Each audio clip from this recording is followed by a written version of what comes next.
আগামী শ্রাবণ মাসের শেষ সোমবার মরে গেলেও এই তিনটি খাবার খাবেন না, তাহলে ভাদ্র মাসে অভাব ও অমঙ্গল আসবে।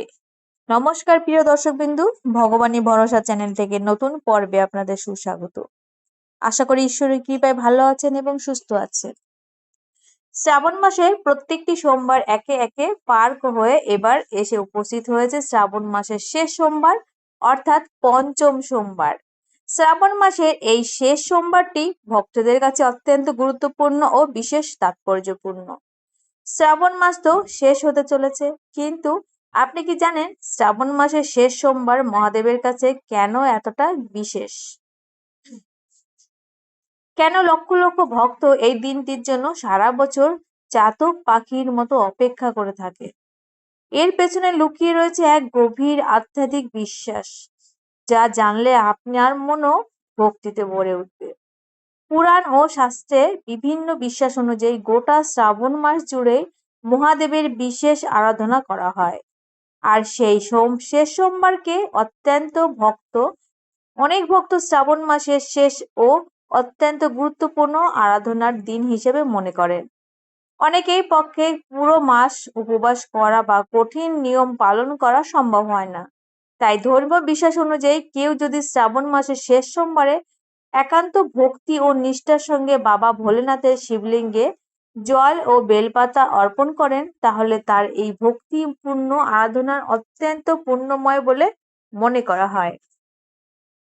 এই দিনটি শুধু পুজো করার দিন নয়, এটি মহাদেবের কাছে নিজের মনের কথা জানানোর দিন। জীবনের সমস্ত কষ্ট, দুঃখ, আশা, আকাঙ্ক্ষা ও মনের ইচ্ছা বাবার চরণে সমর্পণ করার দিন। ভক্তদের বিশ্বাস, শ্রাবণ মাসের শেষ সোমবার মহাদেবের আরাধনা করলে তার আশীর্বাদ লাভের সৌভাগ্য হয়।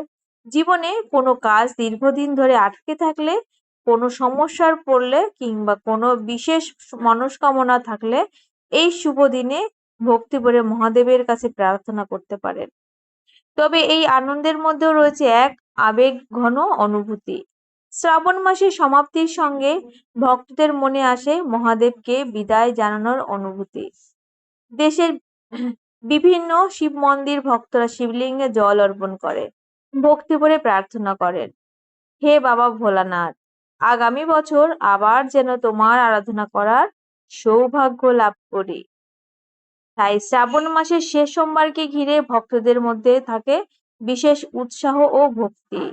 এই শুভ দিনে কিভাবে ব্রত পালন করবেন, কোন কোন নিয়ম মেনে চলবেন, কোন খাবার গ্রহণ করবেন এবং কোন খাবার এড়িয়ে চলবেন, এই সমস্ত বিষয়ে আজকের ভিডিওতে বিস্তারিতভাবে আলোচনা করা হবে। তাই ভিডিওটি শুরু থেকে শেষ পর্যন্ত মনোযোগ ও ভক্তি ভরে শ্রবণ করুন। শ্রাবণ মাসের শেষ সোমবারের পুজোর নিয়ম। শ্রাবণ মাসের পঞ্চম সোমবার অর্থাৎ শেষ সোমবার সকালে সূর্যোদয়ের আগে ঘুম থেকে ওঠার চেষ্টা করবেন। এরপর স্নান করে পরিষ্কার পোশাক পরিধান করবেন। সম্ভব হলে সাদা বা গেরুয়া রঙের পোশাক পরতে পারেন। এরপর বাড়ি ঠাকুর ঘরে অথবা কাছাকাছি কোনো শিব মন্দিরে গিয়ে ভক্তি ভরে মহাদেবের সামনে পুজোর সংকল্প গ্রহণ করবেন। নিজের নাম ও গোত্র উচ্চারণ করে বাবার কাছে প্রার্থনা করবেন। মনে রাখবেন, মহাদেবের আরাধনার কোনো আড়ম্বরের প্রয়োজন নেই। সবচেয়ে গুরুত্বপূর্ণ হলো আপনার অন্তরের ভক্তি, বিশ্বাস ও নিষ্ঠা। শিবলিঙ্গে জল অর্পণের নিয়ম। এবার আসা যাক সবচেয়ে গুরুত্বপূর্ণ অংশ, শিবলিঙ্গে জল অর্পণের নিয়ম। প্রথমে পরিষ্কার জল দিয়ে শিবলিঙ্গ অভিষেক করবেন। এরপর ভক্তির সঙ্গে দুধ, দই, ঘি, মধু ও জল দিয়ে পঞ্চামৃত নিবেদন করবেন। এরপর আবার পরিষ্কার জল দিয়ে শিবলিঙ্গে অভিষেক করবেন।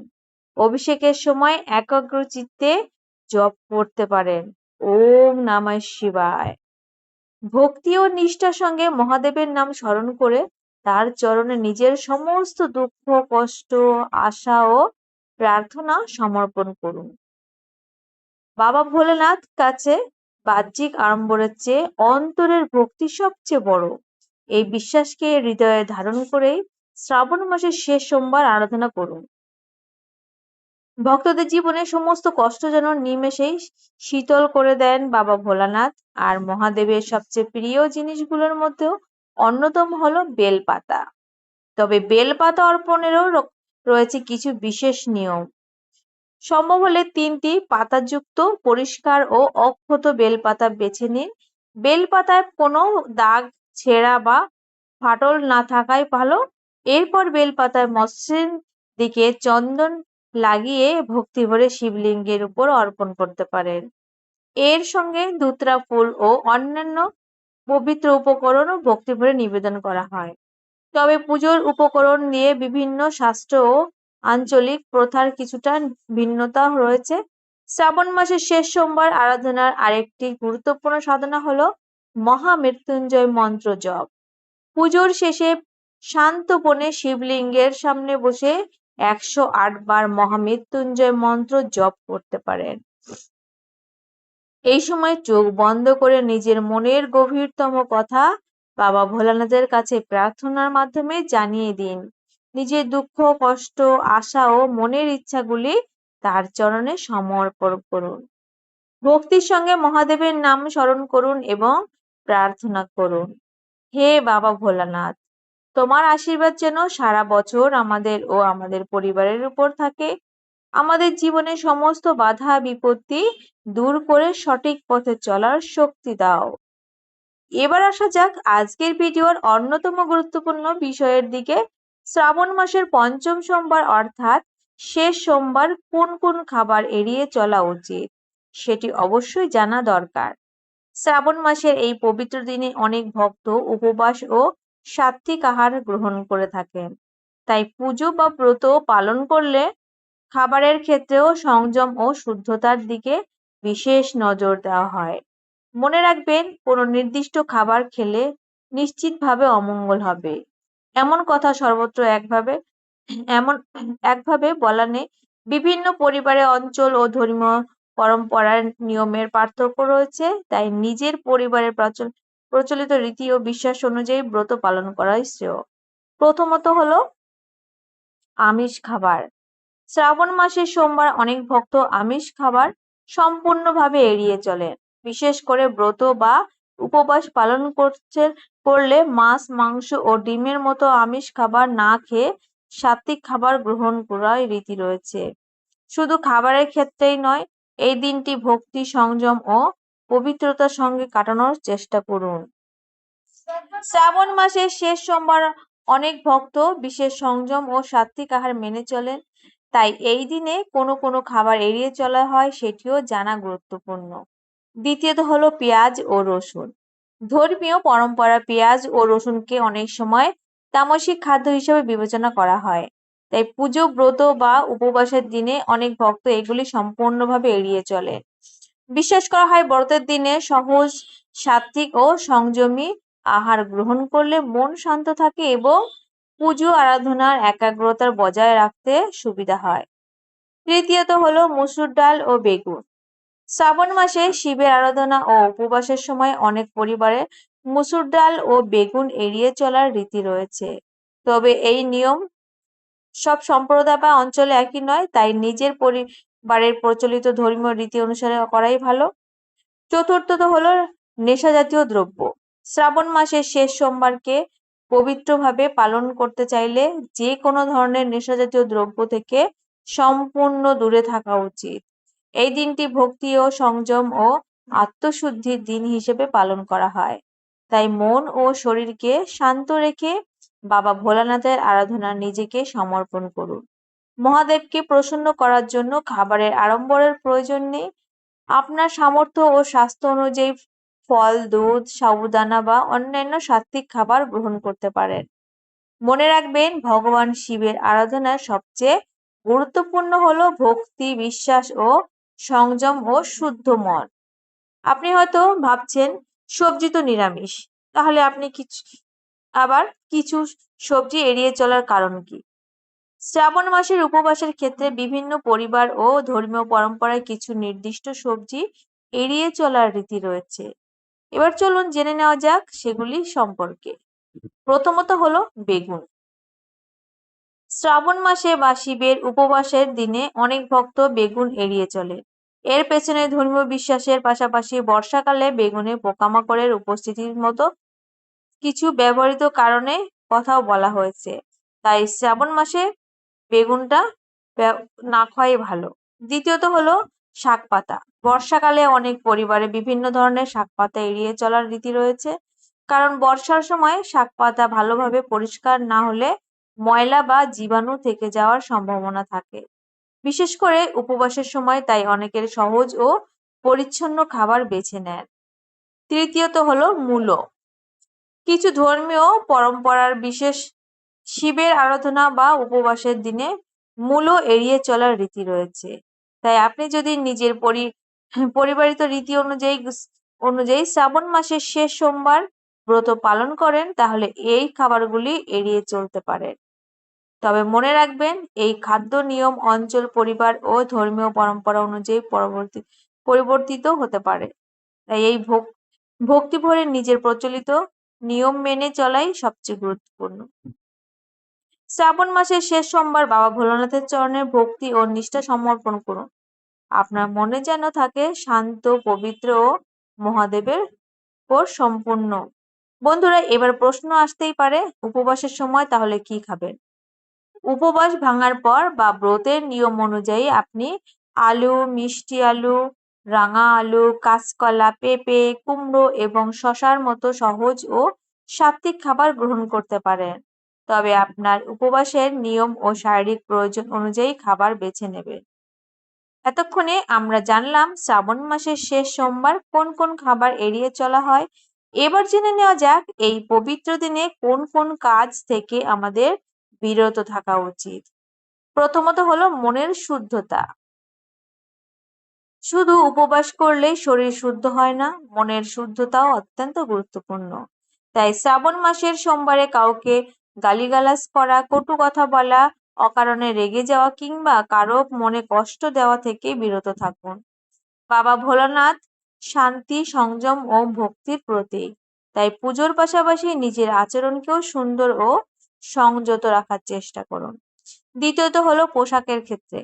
অনেক ধর্মীয় পরম্পরায় শিবের আরাধনার সময় সাদা, গেরুয়া, হলুদ বা সবুজ রঙের পোশাক পরার রীতি রয়েছে। কালো পোশাক এড়িয়ে চলার বিশ্বাসও কিছু পরিবারে প্রচলিত। তবে পোশাকের রঙের চেয়ে আপনার ভক্তি ও আন্তরিকতাই বেশি গুরুত্বপূর্ণ। তাই নিজের পরিবারের রীতি অনুযায়ী পরিষ্কার ও শালীন পোশাক পরিধান করুন। তৃতীয়ত হলো জীবজন্তু ও অসহায় মানুষের প্রতি সদয় থাকুন। মহাদেবের আরেক নাম হলো পশুপতিনাথ। তাই এই পবিত্র দিনে কোনো প্রাণীকে অকারণে কষ্ট দেবেন না, তাড়িয়ে দেবেন না কিংবা নির্যাতন করবেন না। শুধু প্রাণী নয়, দরিদ্র ও অসহায় মানুষের প্রতিও সহানুভূতিশীল থাকুন। নিজের সামর্থ্য অনুযায়ী সাহায্যের হাত বাড়িয়ে দিন। এমনকি নিজের বাবা মা ও পরিবারের বয়োজ্যেষ্ঠদের সম্মান করুন। কারণ ভক্তি শুধু মন্দির পুজোর মধ্যে সীমাবদ্ধ নয়, আমাদের ব্যবহার ও আচরণের মধ্যেও তার প্রকাশ ঘটে। চতুর্থত হলো দিনটি সংযম ও ভক্তির সঙ্গে কাটান। উপবাসের কারণে শরীর দুর্বল বা অসুস্থ লাগলে জোর করে উপবাস করবেন না। নিজের স্বাস্থ্যের কথা মাথায় রেখে প্রয়োজনীয় খাবার ও জল গ্রহণ করুন। শ্রাবণ মাসে সোমবারে দিনের বেলা ঘুমানো নিয়ে কিছু ধর্মীয় পরম্পরার নিষেধাজ্ঞার কথা বলা হয়। তবে শরীর অসুস্থ বা অতিরিক্ত ক্লান্ত হলে পর্যাপ্ত বিশ্রাম নেওয়া স্বাভাবিকভাবেই জরুরি। তাই সারাদিন নিজের মনকে শান্ত রাখুন, শিবের নাম স্মরণ করুন, প্রার্থনা করুন এবং ভালো কাজ করার চেষ্টা করুন। মনে রাখবেন, বাবা ভোলানাথ আরাধনার দামে ফুল, বেলপাতা বা মিষ্টির চেয়ে গুরুত্বপূর্ণ হলো ভক্তি, শুদ্ধ মন, সংযম এবং সৎ আচরণ। তাই শ্রাবণ মাসের শেষ সোমবার শুধু পুজোর নিয়ম নয়, নিজের মন ও আচরণকেও পবিত্র রাখার চেষ্টা করুন। কারো মনে কষ্ট দেবেন না, অন্যায় করবেন না এবং সকলের প্রতি ভালোবাসা ও সহানুভূতি রাখুন। তবে এই শুভ দিনে ভিডিওর শেষে আমরা শুনবো শ্রাবণ মাসের শেষ সোমবার একটি ভক্তিমূলক ব্রত কথা। সারাদিন উপবাস থেকে মহাদেবের মাথায় জল অর্পণ করেন অনেক ভক্ত। কিন্তু জানেন কি শ্রাবণ মাসের সোমবার উপবাসের আসল মাহাত্ম্য কোথায়? আজ আমি আপনাদের এমন এক ভক্তিমূলক গল্প শোনাবো যা বাবা ভোলানাথ প্রতি বিশ্বাস ও ভক্তির এক অপূর্ব উদাহরণ। আজ আমরা আর সাধারণ কোনো গল্প শুনবো না। আজকের এই কাহিনীতে আমরা কল্পনার মাধ্যমে চলে যাব কৈলাসে, যেখানে স্বয়ং মা পার্বতী ও মহাদেবের এক কথোপকথনে এক ভক্তের জীবনের গতিপথ বদলে দিয়েছিল। কিভাবে ভক্তির কাছে মৃত্যুর পরাজিত হয়েছিল, চলুন শুনে নেওয়া যাক যাক সেই পৌরাণিক কাহিনী। বহুকাল আগের কথা, এক নগরে বাস করতেন এক অত্যন্ত ধনী বণিক। তার ধনসম্পদের কোনো অভাব ছিল না, কিন্তু ঘরে কোনো সন্তান না থাকায় তার মনে ছিল গভীর দুঃখ। প্রতিদিন তিনি শিব মন্দিরে যেতেন এবং মহাদেবের কাছে সন্তানের জন্য প্রার্থনা করতেন। ভক্তের সেই আকুল প্রার্থনা যেন কৈলাসের মা পার্বতীর হৃদয় স্পর্শ করল। মা পার্বতী মহাদেবকে বললেন, হে প্রাণনাথ, মর্ত্যলোকে আপনার এই ভক্ত প্রতিদিন এত আকুল হয়ে আপনার আরাধনা করেন। তার এত ধনসম্পদ থাকা সত্ত্বেও তার চোখে এত জল কেন? তার মনে এত কষ্ট কিসের? মহাদেব বললেন, দেবী, তিনি একজন ধনী বণিক।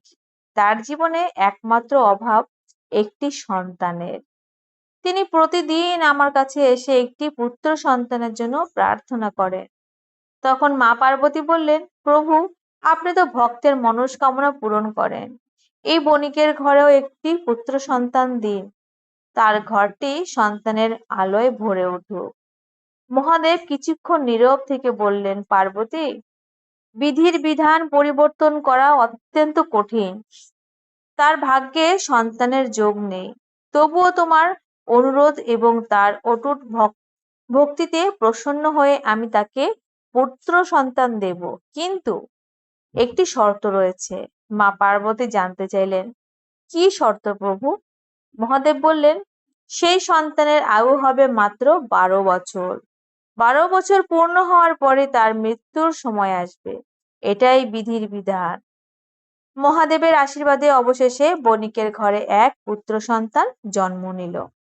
কিন্তু সন্তান জন্মের আনন্দের মধ্যেও বণিকের মনে শান্তি ছিল না, কারণ তিনি জানতেন তার সন্তানের আয়ু মাত্র 12 বছর। দেখতে দেখতে ছেলেটির বয়স 11 বছর হয়ে গেল। তখন বণিক তার ছেলেকে মামার সঙ্গে কাশীতে পাঠিয়ে দিলেন বিদ্যা শিক্ষার জন্য। কিন্তু পথে ঘটল এক অদ্ভুত ঘটনা। এক রাজ্যে তখন এক রাজকুমারের বিয়ের আয়োজন চলছিল, কিন্তু পাত্রের একটি চোখ অন্ধ ছিল। রাজকুমারের পিতা বণিকের সুন্দর ছেলেটি দেখে একটি পরিকল্পনা করলেন। তিনি বললেন, আমার ছেলে এক চোখে অন্ধ। রাজপরিবারের সম্মান রক্ষা করতে তুমি যদি এক রাতের জন্য তোমার এই ভাগ্নেকে আমার ছেলের জায়গায় বিয়ের মণ্ডপে বসাতে দাও, তাহলে বিয়ে সম্পূর্ণ হয়ে যাবে। বিনিময়ে আমি তোমাকে প্রচুর ধনসম্পদ দেব। পরিস্থিতির চাপে বণিকের ছেলে সেই প্রস্তাবে রাজি হলো।